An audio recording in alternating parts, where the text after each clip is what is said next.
Samatin po ang biyaya, awa, habag, pagkapalat, katotohanan, kapayapaan, pag-ibig mula kay Abayahwa.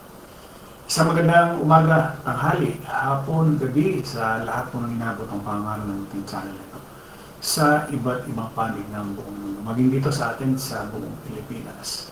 Muli natin pasalamatan si Abayahwa sa buhay na ipinagkaloob niya sa bawat kapatid sa kapulungan, maging sa lahat po ng ating mga mahal sa buhay. Maraming pong salamat, Abayahwa. Ngayon po ay July 4, 2025 at ganap na pong alas 4:24 ng hapon dito sa atin sa buong Pilipinas. Magandang hapon po sa lahat po ng ating mga viewers. Magandang hapon sa lahat po ng mga nasa Luzon, Visayas at Mindanao. Magandang hapon po sa lahat po ng ating mga kapatiran sa iba't ibang panig ng buong mundo. Magandang hapon sa lahat po na nagbukas ang kanilang mga cellphones, kanilang mga tahanan upang tayo po ay mapanood, mapakinggan dito po sa ating ginagawang pangaral, araw-araw, Lunes hanggang Sabado, alas 4:30 ng hapon sa Facebook Live. Isang mabiyayang pakikinig po sa bawat isa at loob po ni Abayahwa na magbukas siya ng pangunawa sa lahat po ng aabuti ng pangaral kahit saan sulok man ng mundo nito. At ang ating pagsasapon po ito, kaunting kaalaman sa kasultan, tayo po ay nasa ikalimang bahagi na ng ating tinatalakay, hindi po doon sa Galatia 1:10. Ang nakalagay po dyan, bakit ko sinasabi ito? Dahil ba nais kong mapuri ng tao? Hindi. Ang papuri lamang ng Diyos, ang tangi kong hinahangad, sinisikap ko bang magbigay lugod sa tao? Hindi. Kung yan ang talagang hangad ko, hindi na sana ako naging alipin pa ni Kristo. So, minsan pa natin purihin at pasalamatan si Abayahwa sa pagkakataong ipinagkaloob niya sa bawat isa sa atin sa kapulungan. Sa lahat po ng ating mga kapatiran, sa pagbibigay niya ng panibagong araw, panibagong buhay,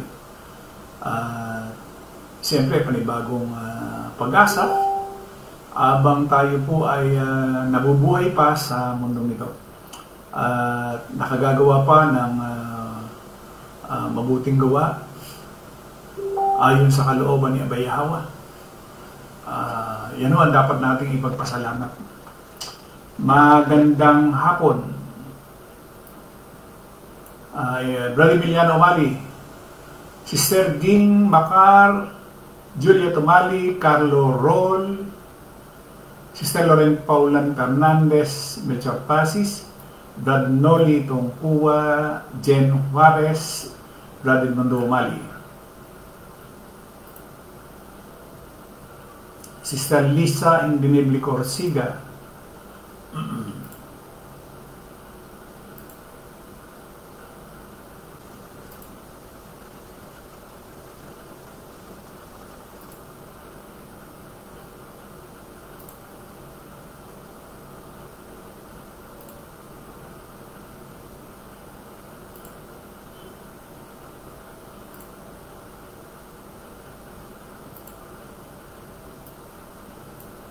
ayun.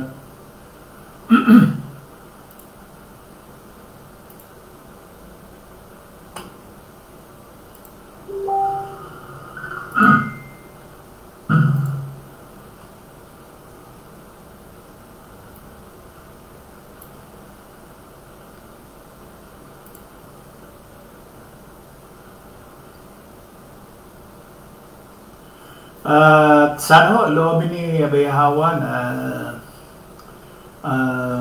may paunawa sa atin kung bakit ba napakahalaga nung sinasabi ni Pablo dyan doon sa Galatia 1:8 hanggang 9. Bakit ba ganun na lamang ang babala ni Pablo doon sa mga kapatid sa Galatia, So kaya nga sinasabi nga roon, pag binalikan natin yung sabi niya, nagtataka po kung bakit kayo galing tumalikod sa Diyos na tumawag sa inyo sa pamagitan ng kagandaang loob ni Kristo at kayo bumaling agad sa ibang magandang balita.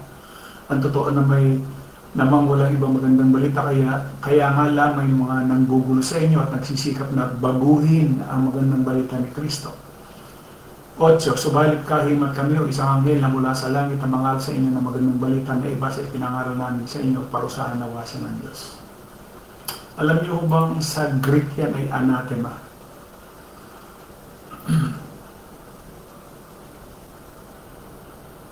Sister Lolita Corsiga, Leonardo Corsiga, ano ibig sabihin ng anathema? Sister Vivian Bando Mana,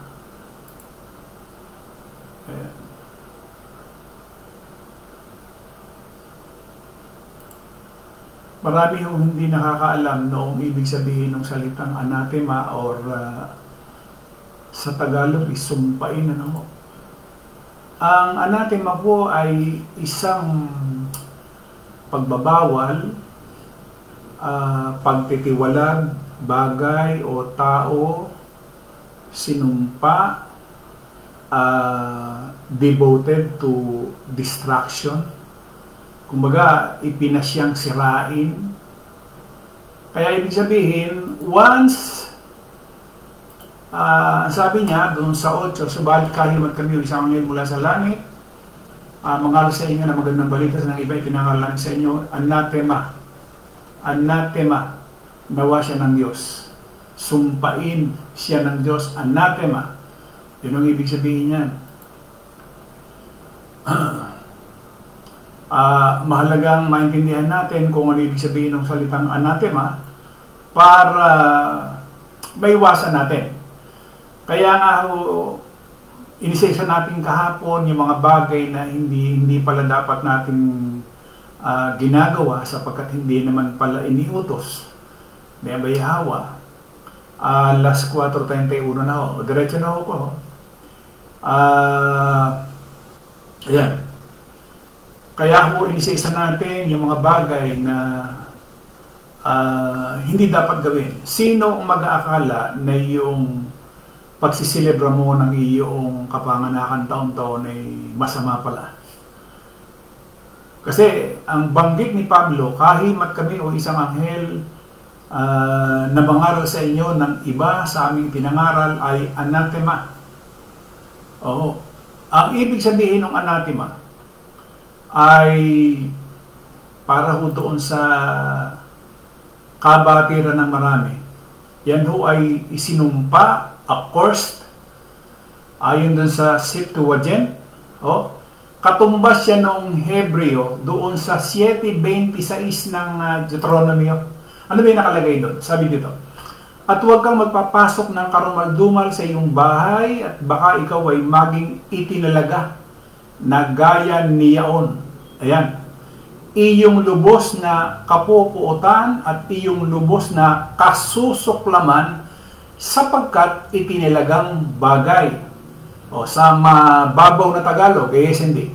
Huwag kayong magdadala sa mga bahay ninyo ng anumang kasuklam-suklam na bagay para hindi kayo malipol kasama ng mga bagay na iyon.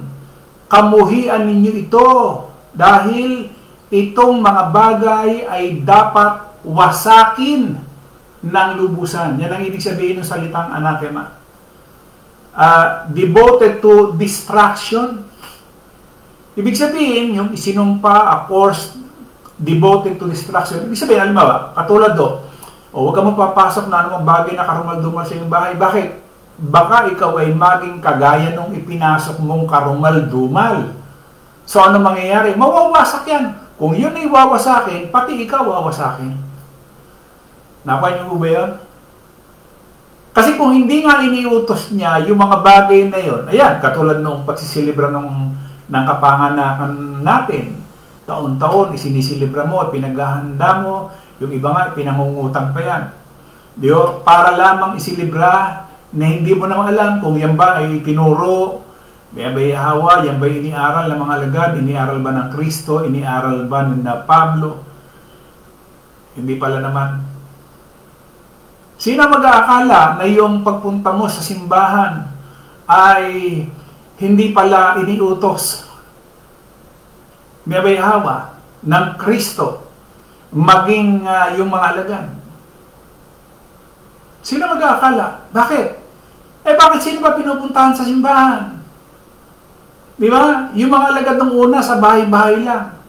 Lalo sa panahon na ni Pablo, sa mga bahay-bahay lang sila nagtitipon, hindi sa simbahan. Kasi nga sinasabi na niya, hindi siya tumitira sa bahay na ginawa ng tao. Kamay ng tao. So ano ibig sabihin dyan? Anathema.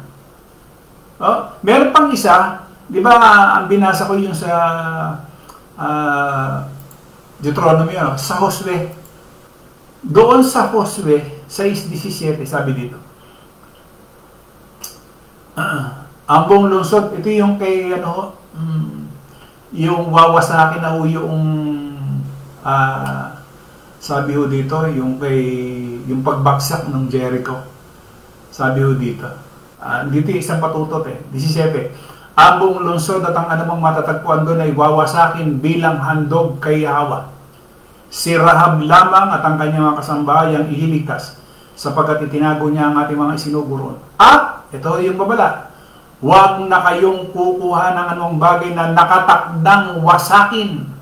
Yan yung anathema, devoted to destruction. Ibig sabihin lamang, kasuklam-suklam, yung bagay na kasuklam-suklam, isinumpa, huwag kayong magpapasok sa inyong bahay. Diyos-Diyosan, huwag kayong magpapasok sa inyong bahay. Pag itinilagang bagay yan, wawasakin yan, at hindi lamang kayo, pati, hindi lamang yung mga Diyos-Diyosan yan, pati ho yung tao, wawasakin. Ganon katindi, kahigpit, yung babala na yan.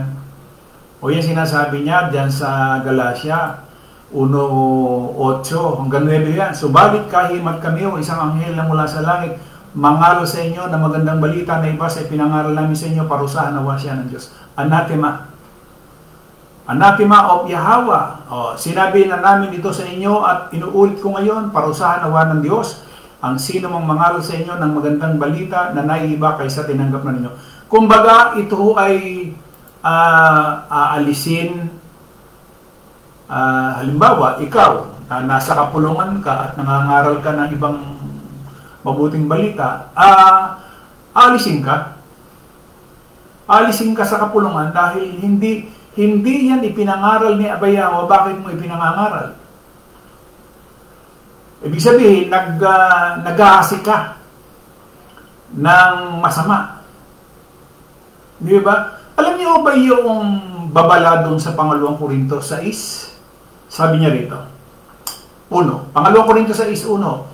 Yamang kami magkakasama sa gawain ng Diyos, nakikiusap kami sa inyo na huwag ninyong sayangin ang kagandahang loob na ibinibigay sa inyo ng Diyos, sapagkat sinasabi niya, sa kaukulang panahon ay pinakinggan kita, sa araw ng pagliligtas, sinakluluhan kita. Ngayon na ang kaukulang panahon, ito na ang araw ng pagliligtas.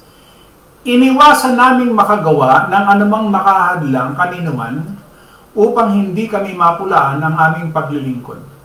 Sa halip, sa lahat ng paraan, sinisikap naming ipakita ang aming katapatan bilang mga lingkod ng Diyos. Kami matyagang nagtiis sa lahat ng uri ng kahirapan, kapighatian at mga kalipitan. Ito yung naranasan nila Pablo, ng mga alagad, ng unang siglo. Ano naranasan nila? Matyagang nagtiis sa lahat ng uri ng kahirapan, kapighatian, mga kalipitan. Kami hinagupit, ibinilanggo at binugbog. Naranasan namin ang magtrabaho ng labis, mapuyat at magutom.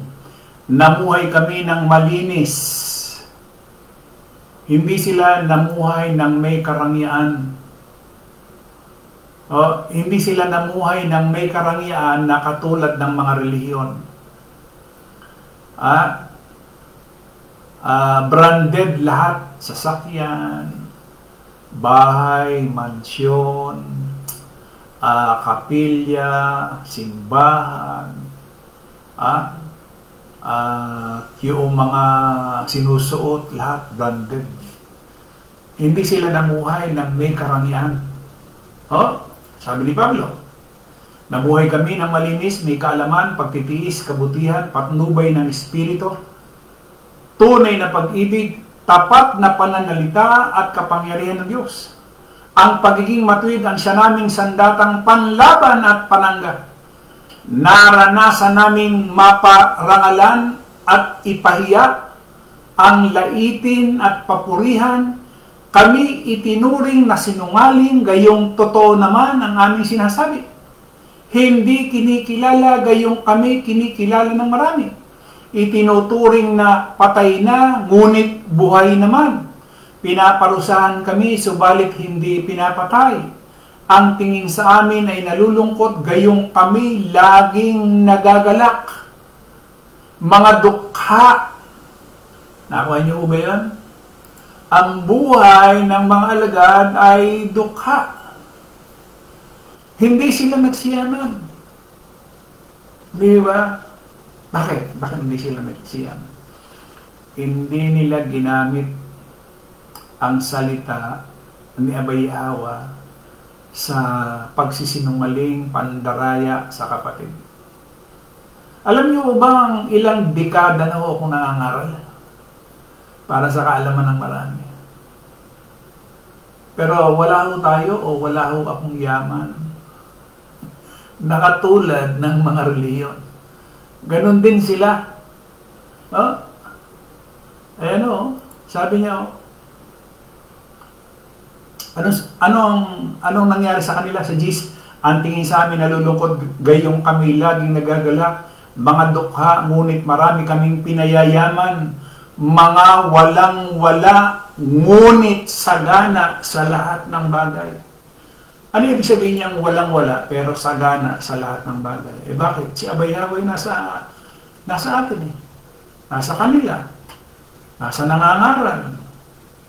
Walang-wala, materially, pero nasa kanya ang lahat ng bagay. Bakit? Si Abay Awa ay nasa atin. Ang banal na Espiritu. Hindi ba? 11. Mga taga-Korinto, tapatan ang pagsasalita namin sa inyo. Binuksan namin ang aming puso sa inyo.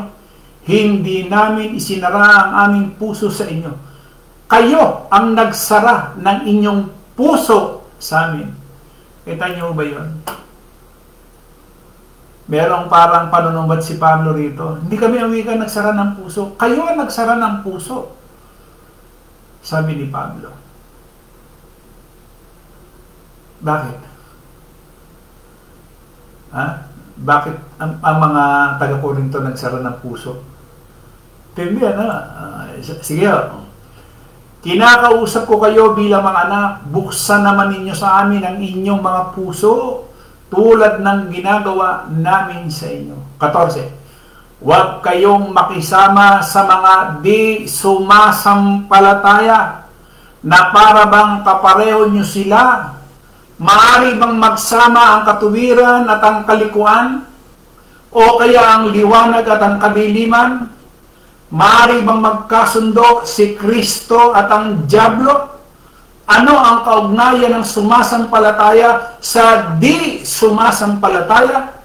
O di kaya'y templo ng Diyos sa Diyos-Diyosan? Hindi ba tayo ang templo ng Diyos na buhay? Siya rin ang may sabi. Ano sabi niya? Mananahan ako at mamumuhay sa piling nila. Wala sa simbahan. Ako ang magiging Diyos nila. Sila ang magiging bayan ko. Kaya lumayo kayo sa kanila.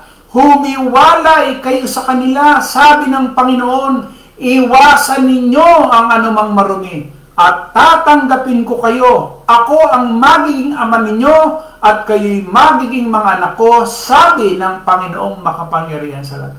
Alam niyo ba pagka hindi natin nasunod itong bagay nito, wala si Abay Awa. Malayo si Abay Awa. Kung hindi tayo hihiwalay, doon sa mga hindi sumasampalataya. Kasi hindi naiisip ng marami kasi nga yung pakikipagkaibigan ng marami dito sa sanlibutan ito. Kaya nga sinasabi nga ni Pablo sa Roma 12, huwag kayong makipagkaibigan sa sanlibutan ito. Huwag kayong magsiayon sa takbo ng sanlibutan ito. Ganyan din na sinasabi niya doon sa paksa natin. Kung hindi aral nila, huwag natin gawin. Kung hindi aral ni Pablo, huwag natin gawin. Kasi iniisip natin, akala natin tama pero mali pala. Di ba? Iniisip natin na ano nangyari ba? Gaya-gaya. Kung ano yung nakita doon sa kalapit bahay, yun ang gagawin. Bakit? Ginaya eh. Yung pala, hindi naman ipinag-uutos niya Bayawa. Kaya nga, sabi ko nga kanina, sino mag-aakala na yung palang pagsimba sa simbahan ay mali? Sino mag-aakala na yung pagdiriwang ng berde ay mali? Sino? Ngayon lang natin naintindihan, ngayon lang natin naunawaan. Yung piyesta ng Diyos na ginagawa ng ADD, meron kong ginawa, di ba? Wala naman pala doon sa kasulatan. Pero tingnan ninyo, ang daming gumagawa. Ilan bang milyon ang mga miyembro ng ADD? Ngayon, balitang-balita, di ho ba, yung mga nawawalang sabongero na may 100 pala yun, ano? Na mga patay na, ano? Na itapon na sa Taal. Di ba nakakagulat, ano? Ilan bang libo ang napatay doon sa drug war? O pagpalagay natin, mga 3,000, ano? Ano na tayo doon eh? Gulat na tayo. Pero hindi ba kayo nagugulat na milyong-milyon ang namamatay sa reliyon? Bakit ho? Nagugulat tayo doon sa mga namamatay. Ayan, yung mga sabongero, yung mga nangawala. Tapos yung doon sa war on drugs. Tapos sa digmaan, halimbawa, sa Israel, Iran, Gaza. Dami namamatay. Pero hindi natin naiisip, mas marami ang namamatay sa pamamagitan ng mga reliyon. Hindi natin naiisip po yun. Bakit? Kasi mali. Mali yung kanilang ginagawa. Kaya sinasabi nga ni Pablo, kahimat kami o isang anghel. Sabi niya, subalit kahimat kami o isang anghel mula sa langit ang mangaral sa inyo na magandang balita na iba sa pinangaral namin sa inyo, sumpain nawa siya ng Diyos. Anathema. Devoted to distraction. Ibig sabihin, pagka ikaw ay gumagawa ng mga bagay na hindi nila ipinangaral, anathema. Sumpain ka ng Diyos. Ikaw ay nakalaan ng parusahan, nakalaan kang wasakin. Yun ang ibig sabihin ng anathema. Hindi natin naiintindihan, hindi natin namamalayan. Nagpapakasaya tayo.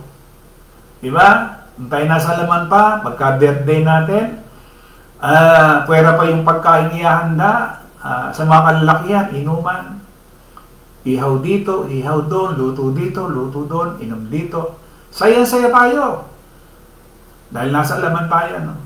Pero yung pala, patay na pala tayo sa harap ni Abayawa. Buhay tayo, pero patay. Pag ganyan din, milyong-milyon ang pinapatay ng mga relihiyon. Di ba? Gulat na gulat tayo eh. Sandaang na walang mga sabongero. Only in the Philippines, ano? Tapos drug war, 30,000 plus. Di ba? Digmaan ng Russia. Ilan yung namatay? Digmaan ng Iran, Israel. Digmaan ng Israel, Palestinian. Ilan namatay? Pero hindi napansin ng maraming tao. Milyon ang namatay spiritually. Kaya yung nagsasabi ng marami na yung salitang bukang bibig nila yung langit. Walang sino man ang nagtangka na maimpyerno. O meron man yung dating presidente. At kakalabanin pa yung Diablo, si Satanas. Pero kalimitan, talagang ayaw ng impyerno. Lahat, puro langit ang gusto. Dito, sa ating pinapaksa, yun lamang tayo ay gumagawa ng mga bagay na hindi pala iniutos, anathema. Kaya, tingnan natin yung ating ginagawa. Babalikan pa ba natin yung ating ginagawa dati na pagsasapit yung ating kaarawan, ipagdidiwang natin. Minsan may katigasan ng ulo Brad, pasalamat lang naman po okay lang dahil hindi ho ako nagkulang. Hindi ho ako nagkulang ng paalala base dun sa ating binabasa. Diba? Kaya nga meron sinasabi rin si Pablo sabi ni Pablo doon sa Tito 3:10, pagkatapos mong bigyan ng una at pangalawang babala, iwasan mo na ang sino mang lumilikha ng pagkakampi-kampi. Ang Biblia Tagalog 1978, ang taong may maling pananampalataya, pagkatapos ng una at ikalawang pagsaway, itakwil mo. SND, itakwil mo ang taong lumilikha ng pagkakampi-kampi kung hindi siya nakinig pagkatapos ng una at ikalawang babala. SND, pagsabihan mo ang taong sumisira sa inyong pagkakaisa, itakwil mo siya kung pagkatapos ng dalawang babalay, hindi pa rin siya nagbabago. Magandang balita, Biblia Tagalog, pagkatapos mong sawayin minsan o makalwa, iwasan mo na ang taong lumilikha ng pagkakabahabagi.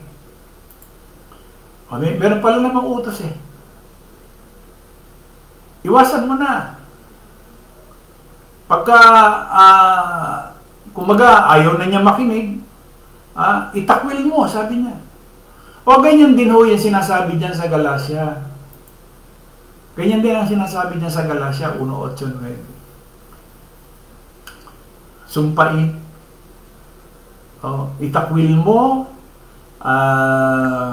yan talaga ay itinalaga para masira.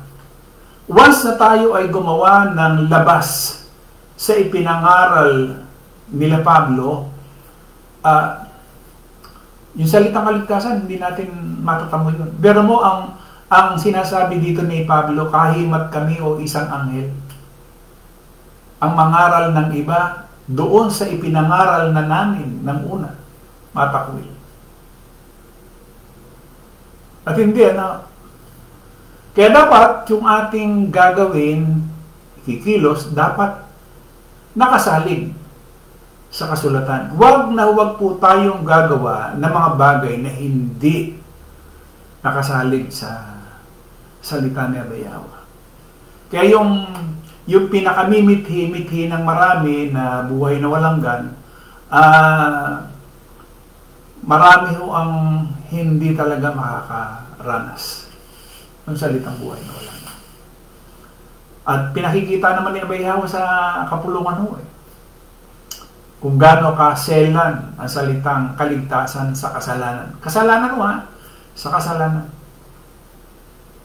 Hindi sa impyernong inimbento ng mga relihiyon.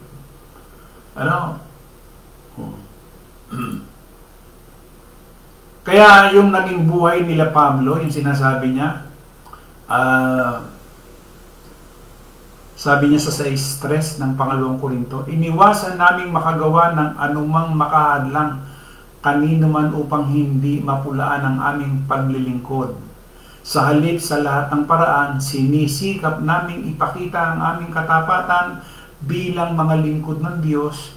Kami matyagang nagtiis sa lahat ng uri ng kahirapan, kapighatian, mga kagipitan. Talagang hindi nila natikman ang yumaman na katulad ng pagyaman ng mga relihiyon. Kaya nga ho yung pangangaral ni Pablo, salungat sa ipinangangaral ng mga relihiyon. Kasi kung ang ipinangaral lamang ni Pablo ay katulad ng pangangaral ng mga relihiyon, mayaman din siya Pero hindi, nakikita nyo, letra por letra niya sinasabi. Meron pa yan sa 1 Korinto 4:11, meron pa yan Tapos naging mistula silang yagit o basura. Ibig sabihin talagang hirap. Hirap talaga ang pamumuhay.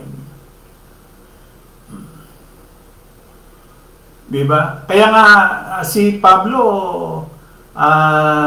kumbaga, nangyari pang minsan na nagpaupa pa siya sa pangangaral para lamang itustos doon sa kapulungan. Kasi isipin natin, saan kukuha ng yaman si Pablo samantalang wala naman siyang tinatanggap na sweldo. Di ba? Saan kukuha si Pablo ng ikabubuhay? Kaya nga hindi na rin talaga nag-asawa si Pablo at baka mamaya hindi na rin naman niya kayang buhayin. Saka isa pa nga, pinakita na rin ni Abay Hawa sa kanya na yung mangyayari sa darating na 70 AD. Kaya nga ang payo niya doon sa mga kalalakihan at kababaihan ng mga panahon na yun, manatili na lamang kung paano sila tinawag. Manatili na lang. Kung siya ay tinawag na walang asawa, di wag na mag-asawa. Hindi ba? So yun. Sana mga kapatid, ano bang bagay na ating gagawin, tiyakin muna natin. Tiyakin muna natin na ito ay naipangaral ni Pablo. Di ko lang alam, baka mamaya hindi rin nakapagbabasa yung mga kapatid. Kaya nga sinasabi ko nga malimit, dapat maging ano tayo, yung bang masigasig. Sa bawat araw na dumadaan, sana kung paano, kasi ang sigasig ng tao, hindi sigasig spiritual. Ang sigasig ng tao ay sa hanap buhay, negosyo. Siyempre, pagka naghahanap buhay ka, nagninegosyo ka, pera. Yung sigasig sa pang-spiritual, hindi lang nakikita ng marami. Pagka ikaw ay masigasig, alam mo, katulad ng ginagawa natin, pangangaral, araw-araw, mayat-maya, nangangaral, mayat-maya, nagpapalipad ng mga reels. Hindi naiintindihan ng marami na yung ginagawa natin, nakapagpapagalak, yun ang wala. Sa iba, trabaho, negosyo, yung ending sa kinahaponan, ito, masakit na ang ulo, may problema. Kaya yung sinasabi ni Pablo, tingnan nga, ang ganda ng sinabi niya rito Sabi niya, mga dukha, ngunit marami kaming pinayayaman, mga walang-wala, ngunit sagana sa lahat ng bagay. Wala. Walang-wala, pero sagana. Bakit? Si Abay Hawa nasa kanila Ang nakita ng tao, trabaho, negosyo, trabaho. Wala si Abay Hawa. O di yung ending, pagdating ng hapon, problema. Wala si Abay Hawa. Na nakapagpapagalak. Sabi mo nga, sana yung sikap natin nung una sa hanap buhay, trabaho, negosyo, ilipat lang natin ang bahagya. Sigasig, pang-spiritual. Makikita natin kung ano yung sinasabi ni Pablo. Ang sabi ni Pablo, ang tingin sa amin nalulungkot. Gayong kami laging nagagalak. Ang tingin ng marami, malungkot ang buhay. Wala namang ginagawa Mga dukha, ngunit marami kaming pinayayaman. Mga walang-wala, ngunit sagana sa lahat ng bagay. Sana ganyan ang katuwiran natin. Muli po maraming salamat. Labi po ni Abay Hawa na bukas ituloy po natin doon sa ating panghuling bahagi. Sino po ba ang hindi ko nababanggit dito? Teka. Pakiano sa akin pagka hindi ko nabanggit Ayan. Para iligyan ko na ng heart kanina Leonardo Corsiga. Ayan. Lalagyan ko muna. Sister Vivian Bandohomana. Joel Suela. Milford Pasis, nabanggit na natin ito kanina. Jan Mercorsiga, Rosly Bandojo, Shirley Regalisa, magandang hapon. Brad Wilfredo Bedes, Bradnel Umali, Sister Elizabeth Benz, magandang hapon. Sister Lore Calderon, Fortunato Juarez, Brad Rodelio Nava, Sister Chris de la Cruzquin, Shirley Bandojo Abrera, Anoli Tungbua, Leonardo Corsiga, Sister Cristina Juarez, Sebastian Juarez,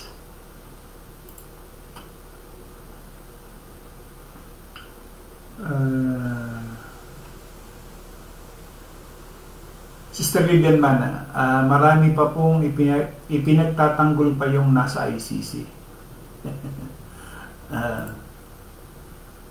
Lolita Corsiga, Hob 118, nagkakain, nagiinuman. Yung mga anak ni Hob. Sister Maria Victoria Morales, magandang hapon. Sister Lori Calderon, maraming salamat kay Hawa sa mga aral o mensahe. Sa hapon, to purihin, magpakailanman. O yun po, sana, loobin po ni Abay Hawa, bukas ituloy po natin itong huling bahagi. Kasi yung huling bahagi natin, tingnan niyo bakit ko sinasabi ito? Alin? Yung sinasabi niya sa 6, 7, 8. Yan. Bakit ko sinasabi? Sabi ni Pablo. O ituloy natin bukas. Kung loloobin. O muli po, maraming salamat sa isang Diyos na ating tagapagligtas. Sa pangalan ni Abay Hawa, sumakanya nawa ang kalwalatian, ang karangalan, ang paghahari at ang kapangyarihan sa kauna-unahang panahon at ngayon magpakailanman. Salawat. Patuloy po tayong ingatan, gabayan at patuloy na pagpalain sa bagay na pang-espiritual. Sa bawat segundo, minuto, oras na ating pong nilalagi sa mundong ito. Muli maraming salamat. Isang magandang hapon po sa ating lahat.